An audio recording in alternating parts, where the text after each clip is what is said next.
Good morning and welcome to worship for all of you that are visiting with us for the first time in a while or each week. And today is the sixth Sunday of Easter in the church calendar, but it's also Mother's Day, which is usually the first day of fishing opener.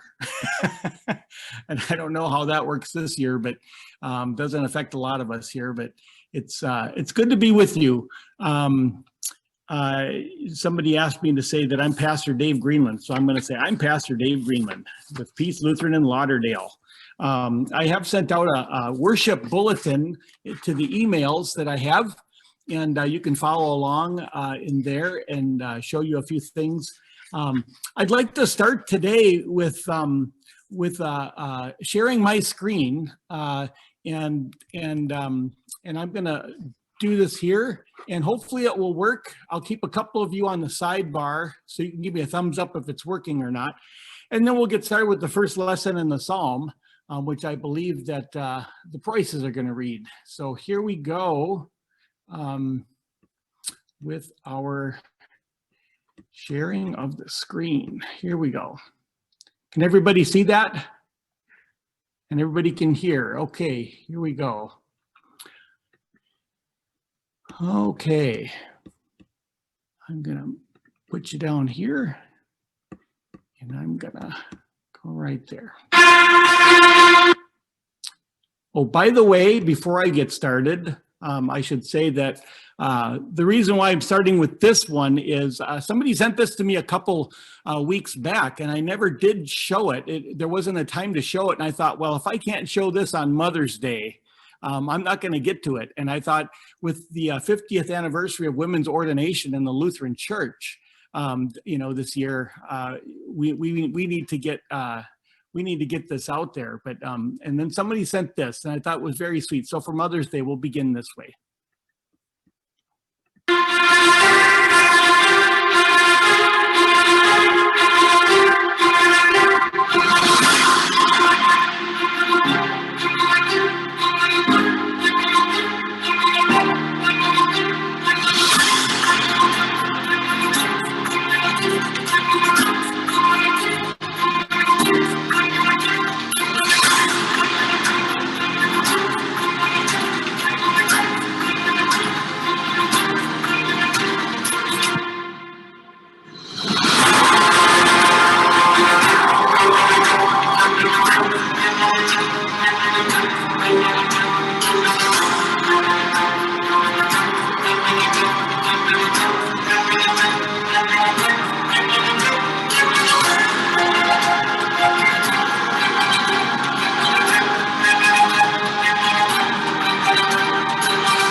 Okay,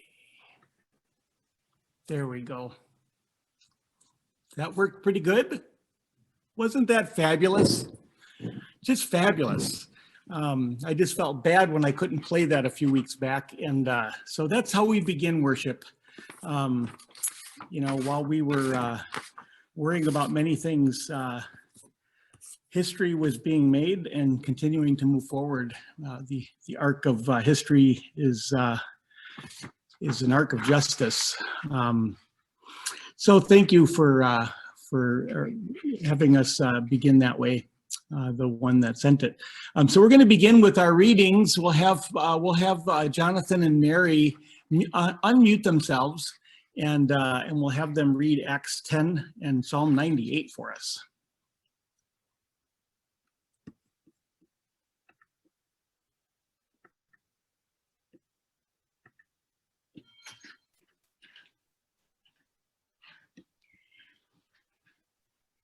Acts 10, 44 through 48, but needs a little bit of introduction. You're sort of walking into the room and what's going on here. Peter has just given to Gentiles now this sermon, pretty much the sermon he gave at Pentecost, telling what's happened with the crucifixion of Jesus. And the Holy Spirit pushed Peter to go out to Cornelius's household, Caesarea. And now Peter gave this, and Peter was doubtful about whether he should go to Gentiles or not. But here's what happened. No sooner were these words out of Peter's mouth than the Holy Spirit came on the listeners. The believing Jews who had come with Peter couldn't believe it, couldn't believe that the gift of the Holy Spirit was poured out on outsider Gentiles. But there it was. They heard them speaking in tongues, heard them praising God. Then Peter said, "Do I hear any objections to baptizing these friends with water? They've received the Holy Spirit exactly as we did." Hearing no objections, he ordered that they be baptized in the name of Jesus Christ. Then they asked Peter to stay on for a few days. Psalm 10 now. 98. But not yet. Oh, Psalm 98. Yeah. Are we to read that too? Yeah. Okay.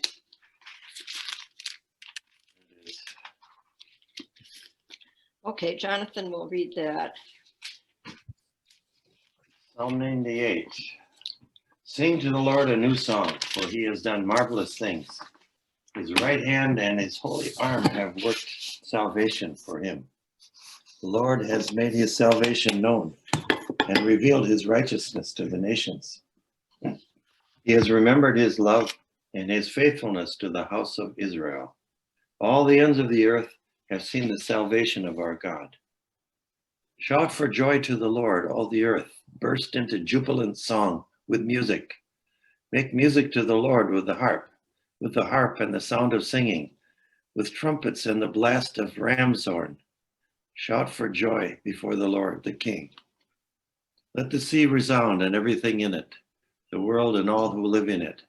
Let the rivers clap their hands. Let the mountains sing together for joy. Let them sing before the Lord, for he comes to judge the earth. He will judge the world in righteousness and the peoples with equity.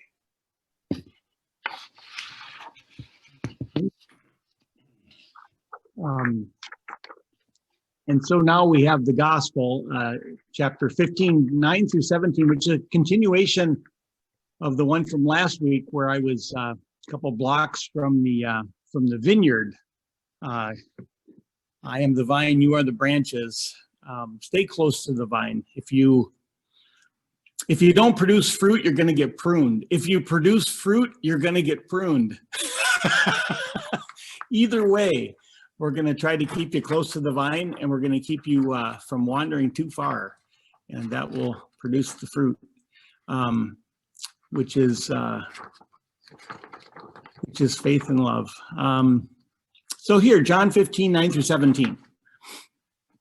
Jesus said to his disciples, "As the Father has loved me, so I have loved you. Abide in my love. If you keep my commandments, you will abide in my love, just as I have kept my Father's commandments and abide in his love. I have said these things to you so that my joy may be in you and that your joy may be complete. This is my commandment, that you love one another as I have loved you. No one has greater love than this, to lay down one's life for one's friends. You are my friends if you do what I command you. I do not call you servants any longer, because the servant does not know what the master is doing. But I have called you friends, because I have made known to you everything that I've heard from my Father.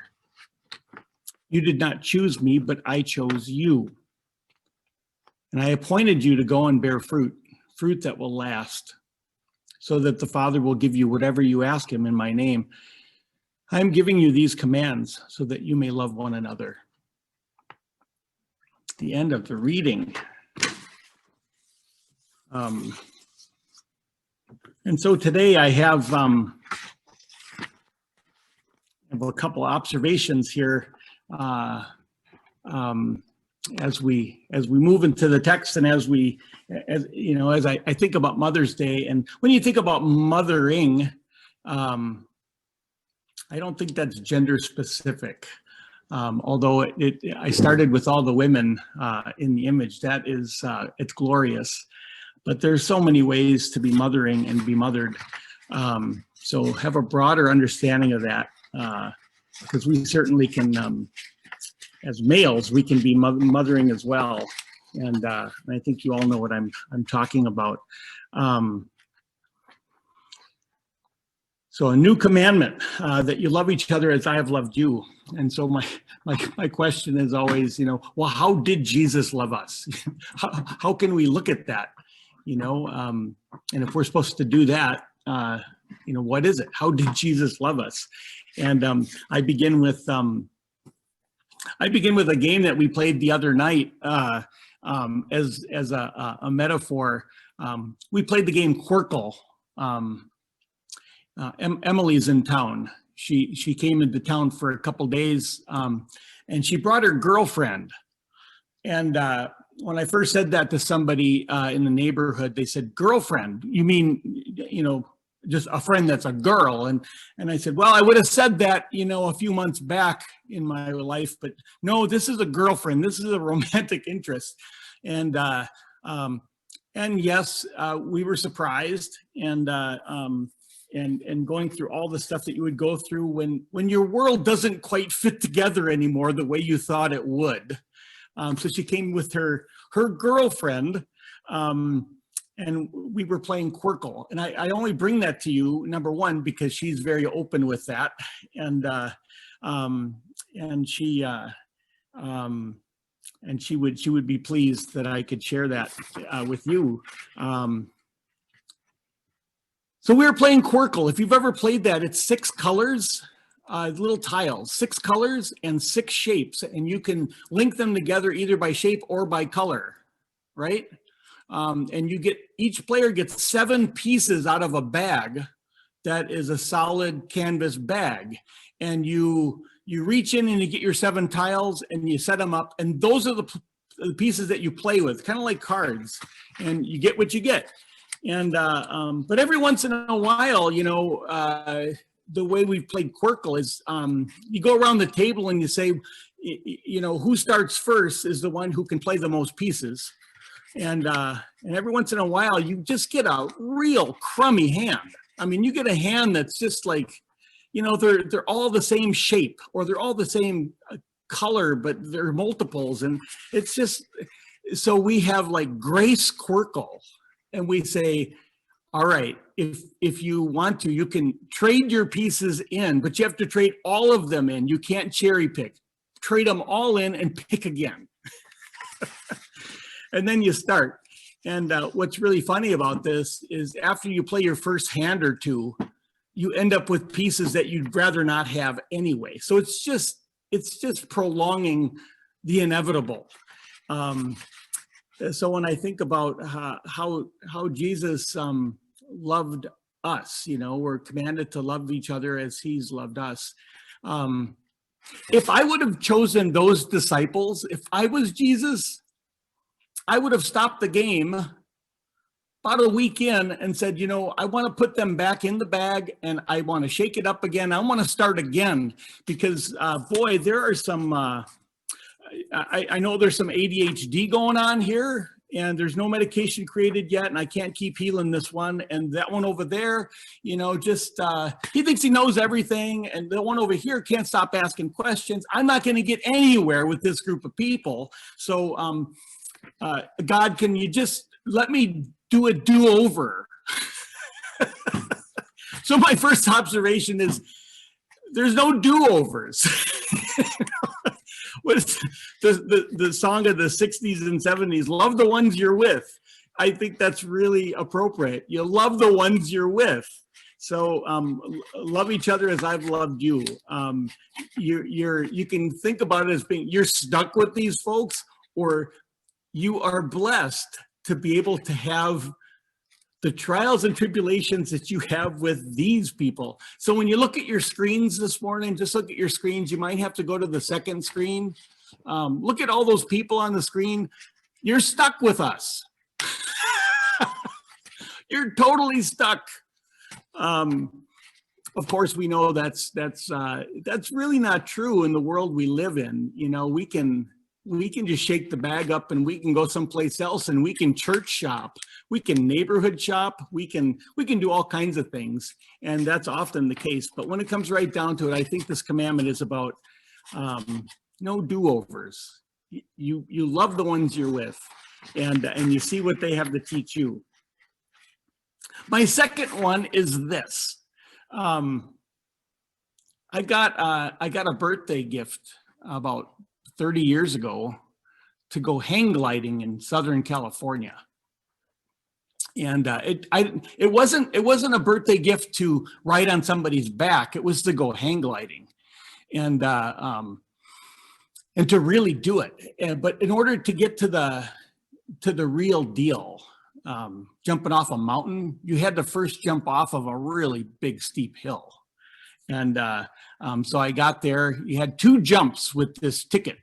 And then if you passed all the tests, then you could go to a bigger hill and you could do that. So I got there an hour early and was watching everybody. And then it started my class.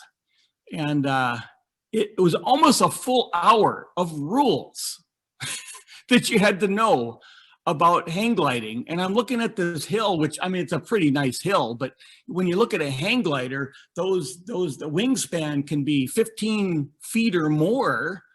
And I know about kites. This is going to carry me just fine. What's the big deal? But the number one rule is kind of like the vine and the branches, you know, stay close to the vine. The number one cause of deaths in hang gliding are well-seasoned hang gliders that jump off the cliff with their hang glider and they don't clip themselves in. And so they taught us what the meaning of the word hang glider is. A hang glider is such that you have a harness. And if you're going to go high altitude, you've got like a sleeping bag harness. And right in the middle of your back, at the middle of your point of your center of gravity, if somebody were to pick you up in the middle so that you wouldn't go forward or backwards, is the point that they clip the harness on, and then you clip above you to the middle of the hang glider.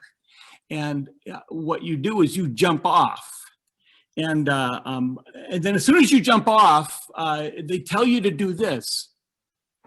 Jump off and hang there.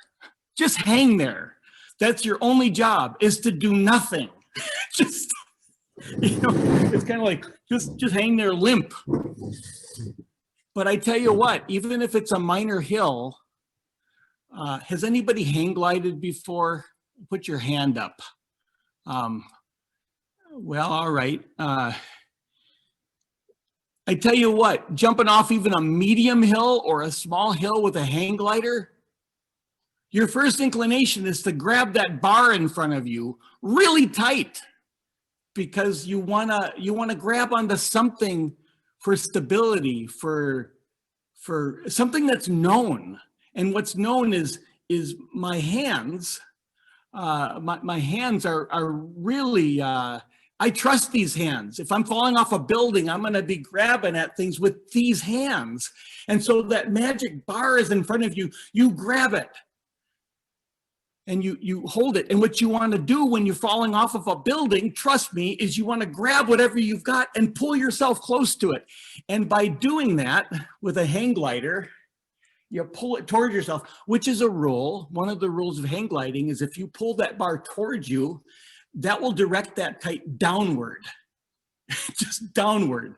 So you're going down a hill that's pretty steep, but I tell you what, if you pull that bar as tight as you can, because it's just a second nature thing, pulling that into you, the rule that you're following there is you're going to go down right now. And you nose plant right into the field. And then they come and they pick you up and they walk you down the hill and they unhook you and they say, that's your first jump. And then they take you back to the top and they hook you back in again, and you jump off the hill and you grab that bar as hard as you can and you pull it to yourself and you nosedive right into the field. And they say, that was your second jump. And this ends your lesson for the day. And it is amazing how many people grab that bar. They just can't help themselves. You know, they just do it. And it's not that, you know, well, they should just invent a kite that you can't pull the bar forward, right? Well, no, you have to be able to do that sometimes. And if you take that bar and you push it forward, that's what you do if you've got a gentle landing and you push it forward and it grabs that air and you end up standing straight up and down. And it's beautiful when you see it done. That's what they tell me. I never made it to the second class, and I'm too stingy and cheap to go try again. But it really brought a lot to mind today. Love me as I've loved you. Keep my commandments. You know what are they? You know, other than love each other as I've loved you. I think about the commandments. You know, love your neighbor as yourself. Okay, I got that one. You know, and don't steal and don't lie and don't covet your neighbor's junk. Don't worry about having all the junk. You know, share your stuff. You know, honor your parents. Honor your elders. Remember the Sabbath day. You can go down the line. All these rules and rules. And in the end, what's required of us, what gets us in that place of loving each other as Christ has loved us, is to let go. In some ways, forget about all these commandments. Just forget about all of them for a second and just hang there. Just hang there, because the kite is designed, your life is designed, your spirit is designed to just crawl into the lap of God. You don't have to prepare for it. You just have to empty yourself and trust. Let go of everything and just fall into the arms of this God. And that's what we need to do for each other. It's so difficult. It's so difficult. When Emily was born, I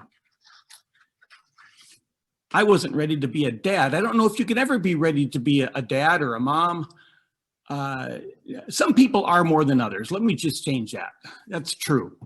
I really wasn't. I wanted to know all the rules. And I remember in the hospital, Karen had to go sign paperwork and take some class for mothers that fathers can't really understand. And so she left me with this little creature that I was head over heels in love with.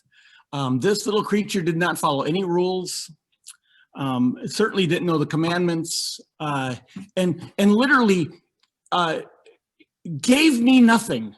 I received nothing from this little creature.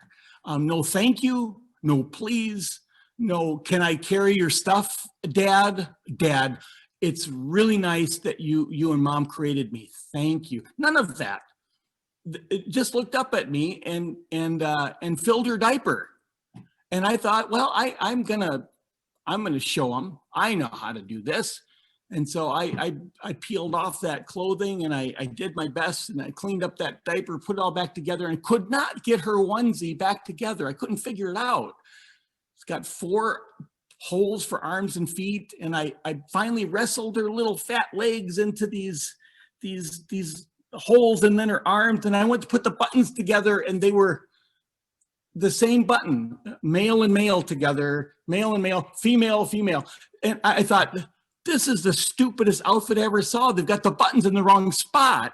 And I thought, this is crazy. So I wrapped her in a blanket as tight as I could.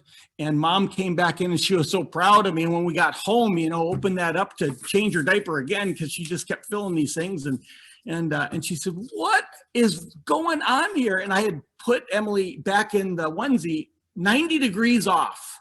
So she's got an arm and a leg, an arm and a leg. So just off a little bit. And I was so proud of myself. And the side of the outfit is kind of up around the top of her head.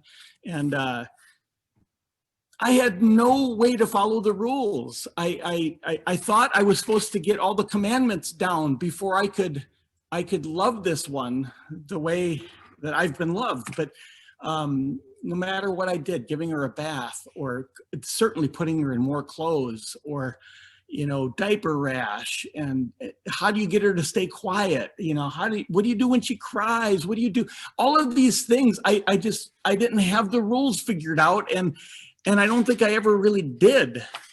But I think that what really came to be was when I had the shift from midnight to 6 a.m. and she'd fall asleep finally on my chest on the couch. And I let go of all the rules and I just hung there. It was so beautiful that I had a hard time falling asleep. And I can say I never did fall asleep when she was like that, so peaceful and quiet on my chest. I didn't want to miss the moment. And I didn't also want to fall asleep and have her fall off the couch and have me fall on top of her. But there was a peaceful thing about letting go of the bar, let go of the rules. You can't do it wrong. Well, of course you can do it wrong. You can put them in 90 degrees off. You can not buckle the seat properly. There's so many things you can do wrong. And trust me, we all do all of them. But when you can let yourself hang there, like the hang glider, just hang there, you know that you are where you should be and everybody else is where they should be, and you are connected. And the world is right. It may not be following all the rules, but for the grace of God go I, and that is how you love one another as I've loved you, is let go. It's easier to do with your own child, I think, than it is with a neighbor who you're having lots of friction with, or another country, or another political party. But I think it's the same. I think when it's all said and done, we hang there with each other and we crawl into the lap of God. My last one is this.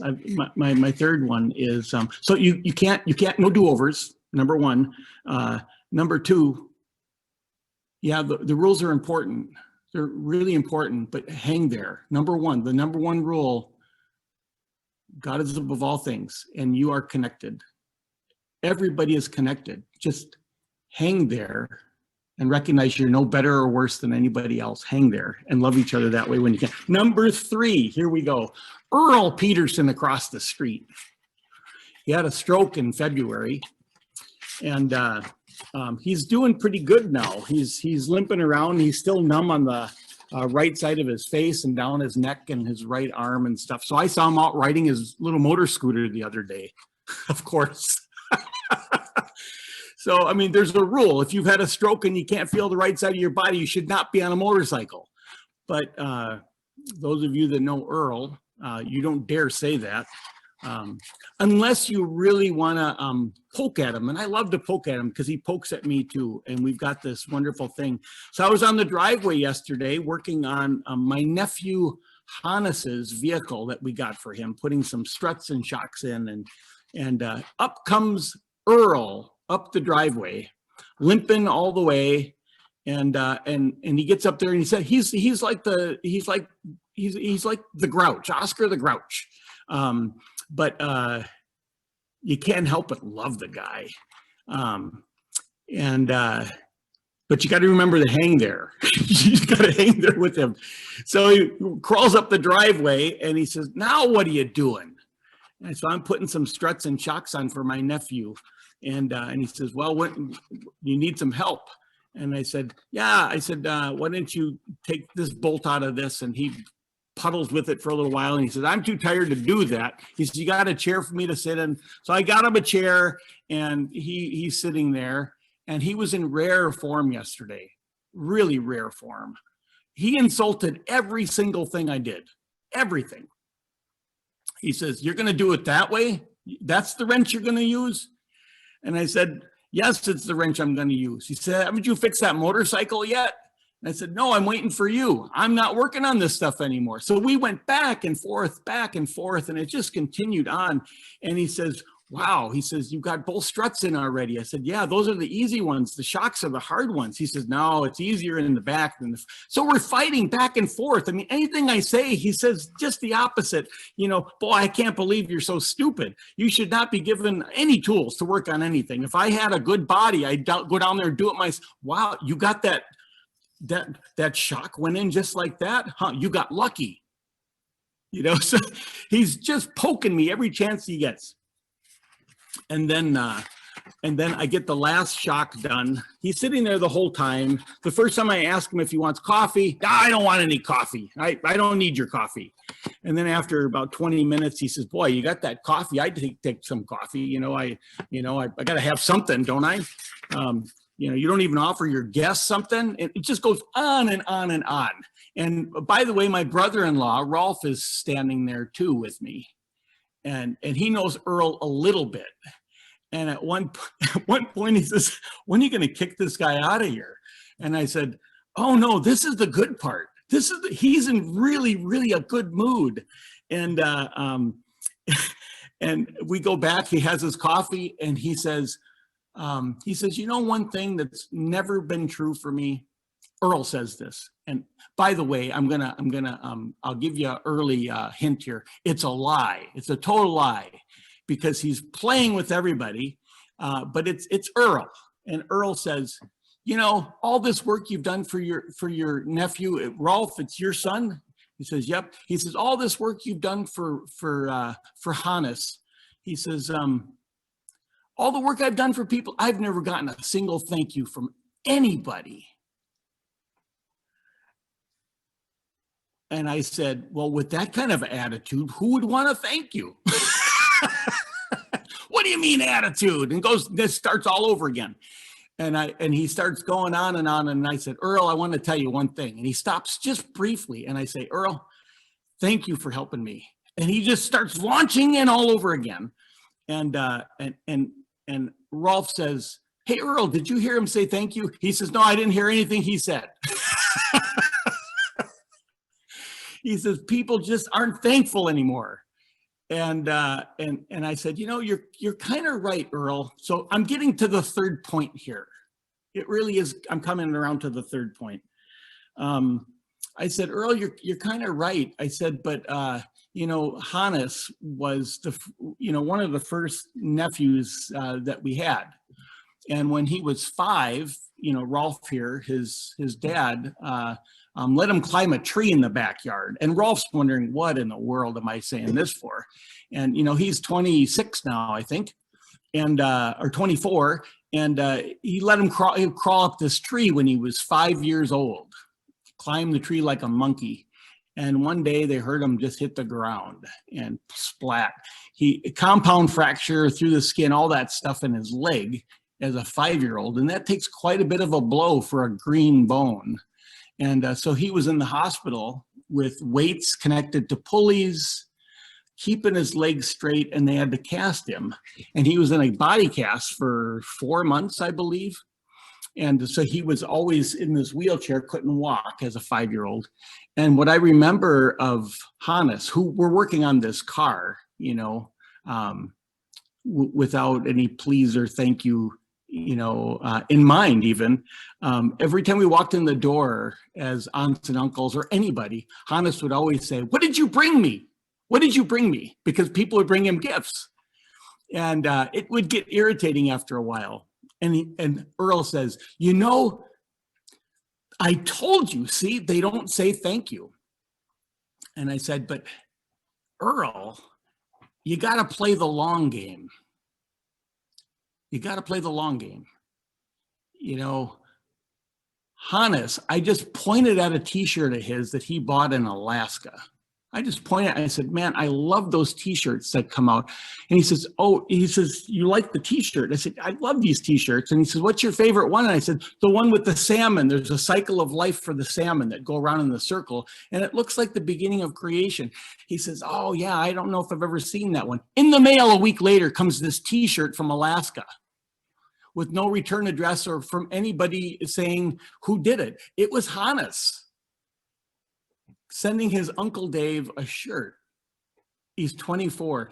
And this is a kid who doesn't ask for anything anymore. All he does is help everybody in the world. He almost needs to start asking for himself. So point 3, play the long game, right? Love each other as I have loved you. Who played the long game more than Jesus with these disciples? He goes straight to the cross. He comes off the cross, resurrected, and they still don't get it. Every sighting is like going over their head. And he had to play the long game, realizing that he just needed to hang there. And I do mean that, on a cross. We too need to just hang there on a cross and just trust that God's got us all. And you play the long game. And who knows this better than parents, huh? You got to play the long game. So Emily brought a girlfriend home. What is this going to mean to us? Oh my gosh. Play the long game. Can we love her regardless of anything? Yes, yes. The question, I guess, is, can we love ourselves? Can we love ourselves? That's a part of it too. So those are my 3 things. And I say all this, I love Earl, and so does Rolf. We wore him out actually yesterday, which was kind of nice. We both ganged up on him. And so there's lots of ways of hanging with each other. It's not just an absence of challenges with one another. You know, God knows that Jesus challenged us and continues to challenge us. But in the end, we hang with each other, you know, in the grace of God. And no matter what happens, come hell or high water, come people that follow the rules or don't follow the rules, God is there, and that's how we love one another, and that's the commandment. Leave the bar alone, just hang there. The kites are designed that way, by the way. You jump off a mountain with a hang glider. If you passed out and lost consciousness after jumping off of a mountain with a hang glider, and you didn't come to for 4 days, you would make it to the ground okay. Or a grove of trees. You would make it down to a field if there was one. And you wouldn't just fall out of the sky, but you got to let go, you know. I think that's beautiful. That's it. That's all I got. Don't call it a sermon. Call it something else if you need to. I don't even know what to call them anymore. I just know I'm trying to hang here with you, and I'm so honored to be hanging with all of you. I'm not going to do any do-overs. I'm not putting any of you back. I wouldn't wish it at all. most of you, I wouldn't put back. I take most of you, and I'll hang with you. Oh, Dave, don't say that. They'll think you're not kidding. Well, so if you're a new one with us today, I'm kidding. I'm kidding, by the way. You'll know that. So our next thing up is offerings, and I've got one thing to offer up from the Preuss family. But does anybody else have an offering they'd like to give up here? I'll look for hands. All you have to do is unmute yourself if that's what you would like to do. Some weeks we have plenty. Some weeks we have few. Observations. We don't have dogs today. One person asked for the address of the dog so they could. We've had 2 litters of dogs. We've got the puppy cam, not the eagle cam. And the puppies are growing like crazy and being adopted out from the Rendall family. What a great gift that was for the kids. They never had pets before, and the kids in pandemic got to raise 2 full litters of puppies. They'll never forget that. What a great way to teach them about this planet of theirs and the fact that they are a creature and they are part of God's creation. Oh my gosh. I'm glad I didn't have to do it, but I'm glad they shared it with us. All right, I'm going to share my screen once more with you. I'll see if there's one hand up anywhere. I'm going to look around, and I'm going to go straight to my screen. I'm going to share this. Mary, I did find that all mortal flesh keeps silence. So I'm going to share that with you now.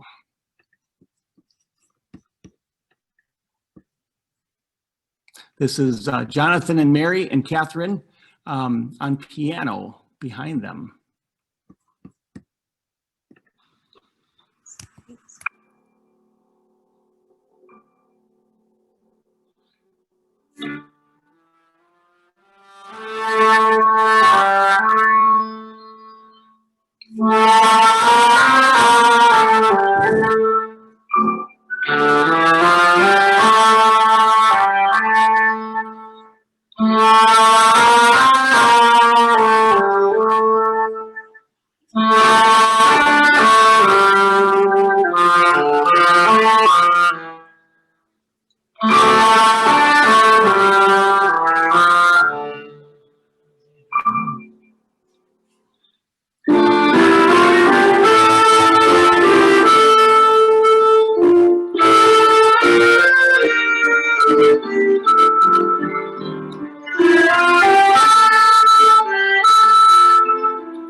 Isn't that great? That is so good. I know we've had some trouble trying to locate that and get it to play. I did this morning, tried one more time and it worked. So thank you, Mary, Jonathan, and your daughter, Catherine, for doing that, and all the others that you've sent along the way too. I just get a little nervous. It does start to like buffer at the end there, but we did get it. So thank you for that. Any other offerings you'd like to bring up? Cartwheels, artwork, no dogs. This is going once and twice. And all right, I'm gonna go back to my first screen here. And I've got another one here that I'd like to offer up, prayers of the people. And it was one I was going to start at the very beginning, but I decided I was going to play this as well as the women. So I wasn't going to bump the women again today. So I'm going to do this one. It's a beautiful one. It's a welcoming prayer by Father Keating. So here we go.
Amen.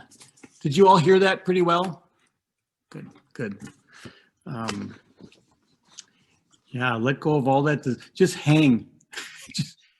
just hang with each other, with God. And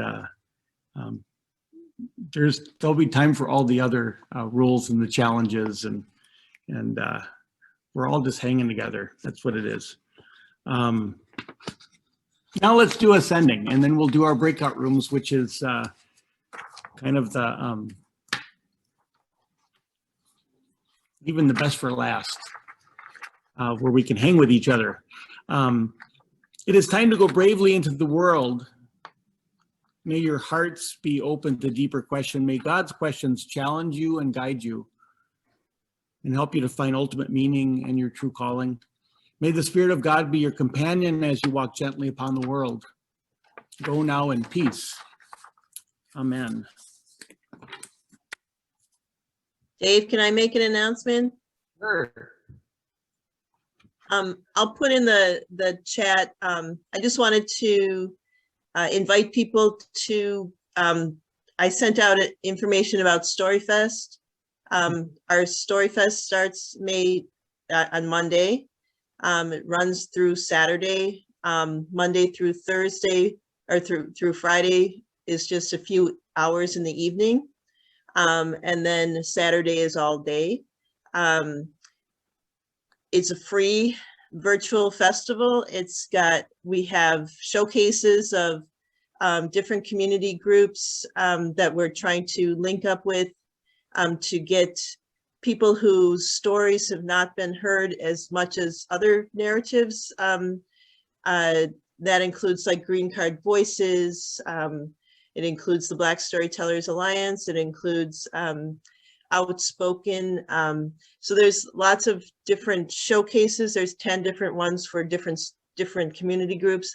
Plus we have story concerts, which are based on themes. And then we also have workshops and social events that people can come to. It is all free. Everyone is welcome. And I just would love it if you would check it out.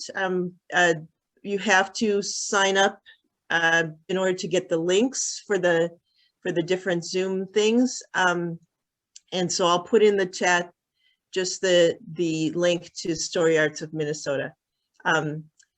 Check it out. There's one video, a showcase of a woman who went to George Floyd Memorial Square and just interviewed people that she ran across, things like that.